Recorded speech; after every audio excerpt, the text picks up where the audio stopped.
This is Democracy Now!, democracynow.org, The War and Peace Report. I'm Amy Goodman with Juan Gonzalez. Well, a national day of mourning has been declared following the death of former President George H.W. Bush, who died Friday at the age of 94. The post office and other federal agencies are closed for the day. A funeral service for Bush is being held today at the Washington National Cathedral.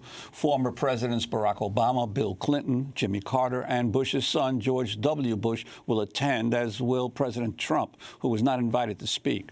Former Florida Governor Jeb Bush explained why President Trump was not speaking by saying, quote, "It's because we have a unique circumstance here. My brother was president, first dibs," as we used to say. A second funeral will be held on Thursday in Houston, where George H.W. Bush will be buried. Well, we continue now to look back at the legacy of the 41st president. Bush only served one term in the Oval Office, but the blowback from his 1991 invasion of Iraq is still being felt today.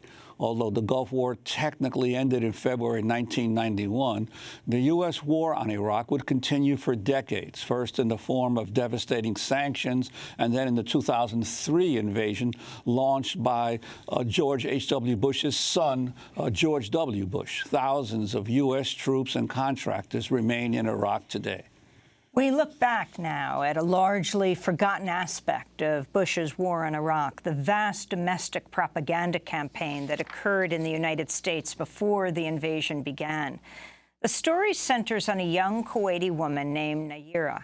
On October 10, 1990, the 15-year-old girl gave riveting testimony before Congress about the horrors inside Kuwait after Iraq invaded. Mr. Chairman and members of the committee, my name is Naira, and I just came out of Kuwait. My sister, with my 5-day-old nephew, traveled across the desert to safety. There was no milk available for the baby in Kuwait. They barely escaped when their car was stuck in the desert sand, and help came from Saudi Arabia. I stayed behind and wanted to do something for my country. The second week after an invasion, I volunteered at the Al-Adan hospital with 12 other women who wanted to help as well. I was the youngest volunteer. The other women were from 20 to 30 years old. While I was there, I saw the Iraqi soldiers come into the hospital with guns. They took the babies out of the incubators, and left the children to die on the cold floor. It was horrifying. I could not help but think of my nephew. Naira's testimony was rebroadcast across the country and marked a turning point in public opinion on going to war. President George H.W. Bush repeatedly cited her claims. They had kids in incubators, and they were thrown out of the incubators so that Kuwait could be systematically dismantled. 3 months after Naira testified, President George H.W. Bush launched the invasion of Iraq. But it turned out Naira's claims weren't true. No human rights group or news outlet could confirm what she said. It also turned out Naira was not just any Kuwaiti teenager. She was the daughter of the Kuwaiti ambassador to the United States, Saad Nasir al-Sabah. She had been coached by the public relations firm Hill & Knowlton, which was working for the Kuwaiti government. We're joined now by the journalist who first revealed Naira's identity, Rick MacArthur, the president and publisher of Harper's Magazine, the author of the book Second Front, Censorship and Propaganda in the 1991 Gulf War.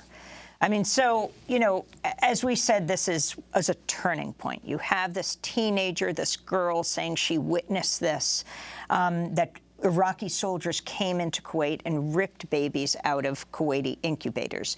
But she was only referred to as Naira at the time of the testimony. It wasn't Naira al-Sabah, so you would know that she's the daughter of the Kuwaiti ambassador who also testified in that hearing. Correct. That's all part of the propaganda plan, is to maintain her anonymity to protect her and her family against reprisals in Kuwait. That was the cover story. But of course, nobody bothered to try to find out who she really was. They just bought the story hook, line, and sinker, even though at the time there were a couple of human rights investigators who were becoming suspicious. I got onto the trail after the war, unfortunately, and was able to run down what really had happened, which was that Hill and Knowlton selected her as a persuasive witness to this atrocity, and it was all part of a campaign to turn Saddam Hussein, at least in the public consciousness, into Adolf Hitler. And the feeling was that they couldn't sell the Gulf War without this. In other words, they had to cheat to win. And that's what interests me about the eulogies for George Bush. He's being presented now as this paragon of kind of WASP respectability and integrity, old school, when in fact he had a violent side to him, a very angry and violent and ruthless side to him. And when you see him doing the propaganda, using the Hill and Knowlton disinformation, you see a side of a politician that's kind of ugly. And we're still, as Juan said, we're still living with the consequences of our having placed troops in Saudi Arabia, because that's what sets off bin Laden, finally. And Rick, in terms of most people, it's been over a quarter century now. Most people don't recall the climate then, but there was significant public opposition to the United States going into Iraq to beat back the invasion of Kuwait, and the vote to approve the military action was very close, wasn't it? So this was crucial. This testimony. Precisely. You got to remember, in 1990-91, we're only 15 years after Vietnam, and there's still this very, very bad feeling in the country that's represented in Congress by senators like John Kerry, that we were conned into Vietnam. It was an undeclared war, and we weren't going to get conned again into another a phony war or a phony pretext. And so it was clear that Bush was going to have to get congressional authorization for liberating Kuwait. And so the vote was going to be very close. It ended up being 52-47. It would have been 52-48 if Alan Cranston, the senator from California, had come back to Washington to vote. He said he would have voted if it was close. He was undergoing chemotherapy in California. And it's clear that numerous representatives and senators cited the baby incubator atrocity, which was false. It never happened. As a reason for voting for the Gulf War resolution. In other words, these are people who said, well, look, we could figure out other ways to get Saddam Hussein out of Kuwait, economic sanctions, negotiations. There was a feeling that this was about oil. It wasn't about principle, even though Bush posed it as a matter of international law. But these people said, finally, look, if he's really Hitler, if he's really capable of having an army that slaughters, and it got to hundreds of babies by the time Amnesty International gave its official seal of approval to the story. Now that's and I recall it was inflated. That's it got very, even bigger. very important about Amnesty International and the role that it played. It wasn't just Naira. It wasn't just Naira. Human Rights Watch fell for it. They were neutral officially. But Amnesty International actually put the number over 300 babies. There weren't that many incubators in Kuwait City hospitals. Now, if you want to go back over the record, you'll see how badly the media, how badly the press failed in all this. Well, I remember my newspaper, the New York Daily News, had a front page. They killed the babies, so the media uncritically accepted this story without any kind of check. And if he's a baby killer, then, well, reasonable people can disagree about how to enforce international law, how to prevent countries from invading other countries. But we have to draw the line at baby killing. And after the war, it's not just me. It's John Martin who did the really good reporting. He went around to all the hospitals for ABC News and did what a reporter should do, unfortunately too late, interviewed hospital personnel, doctors, did a very thorough job. Nobody could cite one instance of a baby being pulled from an incubator by Iraqi soldiers and killed. There were babies killed because of neglect and because of the American bombardment of Kuwait and of Iraq, because a lot of hospital personnel fled. There were casualties. There were infants who died. But there were no babies killed by being pulled from incubators. It never happened. And this was, I think, as you know, the beginning of a new effort at increased effort at the propaganda campaigns of our government to justify war. Right. And this is something that hasn't been explored enough. Again, we go back to George Bush's alleged WASP integrity and respectability. Well, he's also the father of George W. Bush, who took the propaganda campaign a couple of steps further with Saddam's fake atomic bomb program. Never happened, never existed in the time that we said it was going on. He may have had ambitions before, but there certainly was no atomic bomb program in 2002, 2003. But we've now gotten so used to debating whether we should go to war or not based on fake news. I'm sorry to quote Donald Trump, but false information, that we don't know how to discuss these subjects anymore. And the war-making power has been taken out of the hands of the people, almost been taken out of the hands of the Congress. It's almost quite, somebody said to me earlier, why did Bush bother to ask Congress for permission to invade Iraq in 1991? Well, back then, we were still a little bit more of a constitutionally ruled country. And there was this bitter memory of the Gulf of Tonkin resolution and Vietnam, and the fact that we fought an undeclared war on false pretexts. We're talking to Rick MacArthur, publisher of Harper's Magazine, author of Second Front, Censorship and Propaganda in the Gulf War. The beginning of your book, Second Front, Censorship and Propaganda in the 1991 Gulf War, is the first chapter is called Cutting the Deal. And you start with a quote of Earl Shores saying, "Some men are pleased to give orders, some men are pleased to take orders." It's really the beginning of the embedding process. Right. And explain this highly unusual meeting, August morning in 1990, 8 days after Iraqi forces invaded Kuwait. Of the four at the time, and you know the media landscape is so different, the four Washington bureau chiefs of the major U.S. television networks presenting themselves where? Well, they present themselves at the home of Prince Bandar, who is the Saudi fixer in the United States. He's the sort of major domo of everything that happens Saudi-related in the United States. And he's the guy that the reporters have to ask for favors. That's who you go to for help, because the White House and the Pentagon had decided from the beginning we're not going to have another Vietnam. In other words, we're not going to have another situation where reporters are permitted to go anywhere they want, take pictures of corpses, take pictures of burning buildings or helicopters crashing. We're not going to, because the belief was, the revisionist belief was that we lost Vietnam because the American public was demoralized by all the bad news coming back on CBS Evening News and in Newsweek. So we're not going to let this happen again. And the decision was made to pool reporters and to censure them. In other words, you'd send groups of 5 to the front, wherever the Pentagon decided the front happened to be that day.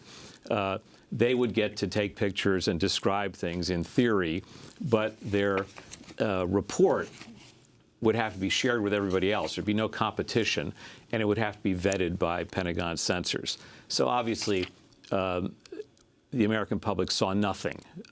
The reporters were permitted to see nothing, and it was a kind of comical, finally, to see hundreds of reporters in Dhahran, which is where the press center was, recycling censored reports from the front, which showed nothing. There were 2 or 3 honorable reporters, Chris Hedges, Bob Simon of CBS, who went off the reservation, so to speak, and saw a little bit. But these were the exceptions. Susan Sachs from Newsday was another person who tried to do a good job. Didn't they go to the Saudi ambassador's home, sent there by the Bush administration, even though the Bush administration was sending soldiers into Saudi Arabia? When it came to the press getting permission, they said, you'll have to get permission from Saudi Arabia. Well, this was a way to lobby the Saudis for favors. It was still going to be the Pentagon that decided who got to go where, when. But the feeling was among the networks was if we can get Prince Bandar to cut us some, give us some, do some favors for us, cut us some slack, maybe he can use his influence with the Bush administration to give us better access than the competition. And this brings us back to the present day. I mean, we're in bed with the Saudi Arabians, going back a long way, and the idea of the American media begging for favors from a Saudi prince. Well, it's an ugly image, and it also speaks to the hypocrisy of the American media back then and still today about the First Amendment. I mean, there were a group of us that sued the Pentagon. Sidney Schanberg and The Nation and Harper's Magazine, we sued the Pentagon over this. We lost, and over the censorship plan. But for the most part, Katharine Graham, Sulzberger, the heads of the networks, they didn't do anything. That's all in my book also. You can see what they said about it. This is Democracy Now!, democracynow.org, The War and Peace Report. I'm Amy Goodman with Juan Gonzalez. As we look at President George H.W. Bush's legacy when it comes to war, particularly the Iraq War, Juan? Well, Rick, I wanted to ask you, following up on what we were talking about the agreement of many of the major media companies to go along with the censorship protocols of the Pentagon in the war. Ironically, this was the first live televised war, and those of us who remember the pictures of the bombers hitting different parts of Iraq and Kuwait. So you had this irony of, on the one hand, there was censorship and control. On the other hand, it was a televised war. So the American people got this idea of these precision-guided bombs that the United States was unleashing on the Iraqi forces. Right. Strictly speaking, it's not the first televised war. You could say Vietnam is the first televised war. Live televised. But live televised war, yes, in the sense that you have these long press conferences, if you can call them that, run by Norman Schwarzkopf, the commander of the overall commander of the Allied forces, as they were quaintly called, who turns out to be a brilliant PR man. And what he understood was it's better to talk over the reporters at the press conference and show pictures in real time if possible. Sometimes they were real time, sometimes they were videotapes, to show what the Army was allegedly doing before anybody could check it out. So he brilliantly, I mean, it looks very old-fashioned. He's got a television set up on the stage in Dhahran showing allegedly precision-guided precision missiles hitting their targets every time to give people the feeling that the American Army is invincible. Let's turn to the U.S. military commander in charge of Iraq who you're referring to, General Norman Schwarzkopf. During a news conference January 31st, 1991, he explains how the U.S. has been targeting Iraq's Scud missiles. Last night in western Iraq, we also attacked and destroyed 3 Scud tells with F-15s, and I feel we preempted a missile attack on Israel last night. Now, I certainly can't say there will be no more Scud launches. You can never say that. But I have a high degree of confidence that we're getting better and better at our ability to find them, and I think this tape speaks for itself in our ability to find them and destroy them. That's Norman Schwarzkopf, General Norman Schwarzkopf. Right. And the day before, actually, they showed pictures of the United States Air Force allegedly blowing up mobile Scud missile launchers, because at that point, people were very upset, frightened that the Iraqis were going to hit targets in Israel. They did get a couple of Scuds through the defenses into Israel. So they had to have results. They had to show that they were taking out the Scud missile launchers. And so they claimed to have knocked out 11 of them. After the war, Scott Ritter and Mark Crispin Miller did some good reporting and refuted this, said that no Scud missile launchers were blown up. But the mobile Scud missile launchers. But the point is that in real time, the press, the media, could not challenge anything that was said. Here's the video. Here are the generals with their pointers. How can you argue with this? And there's nobody on the ground, no reporters in the field who can verify anything or contradict anything. It's not easy, even under the freest circumstances in wartime, to confirm or refute what the government says. But there's zero chance in this war. So the American public gets the impression that it's a clean war, a sanitized war. We're hitting every target. One of the great statistics to know is that 93% of the tonnage dropped on Iraq and Kuwait in the Gulf War was conventional dumb bombs, most of them from Vietnam-era B-52s. Only 7% of the tonnage fired were laser-guided missiles, which is what they're talking about here. So it's possible to say that it was under George Herbert Walker Bush that the United States government perfected the propaganda control of media coverage of the war. Yes, and none of these things are new. In other words, if you go back to World War I, you've got Belgian babies were being bayoneted by the Germans. I mean, it's an old propaganda trick. So killing babies has been used before, but in terms of actual technical sophistication, using the latest media technology to subvert democracy and to manipulate people and to make them feel good about the war, ultimately. Schwarzkopf, CENTCOM, Pete Williams at the Pentagon, and the Bush administration, this was the pièce de résistance. Your final thoughts in the last 30 seconds on the review of President George H.W. Bush's life that we're seeing in the media today. Well, I'm horrified. There was a column in the Wall Street Journal yesterday by William McGurn, headline George Bush's Wonderful Life, where he literally compares him to George Bailey in It's a Wonderful Life, which is crazy on its face because George Bailey is a kind of populist. He's opposed to the power of Mr. Potter and his bank and so on and so forth. But George Bush was not a peace-loving guy. I'll never forget George McGovern saying to me, and George McGovern, we have 15 seconds. McGovern having been a bomber pilot in World War II, saying, you know, most of us came back from World War II. Most of us who came back from World War II had enough.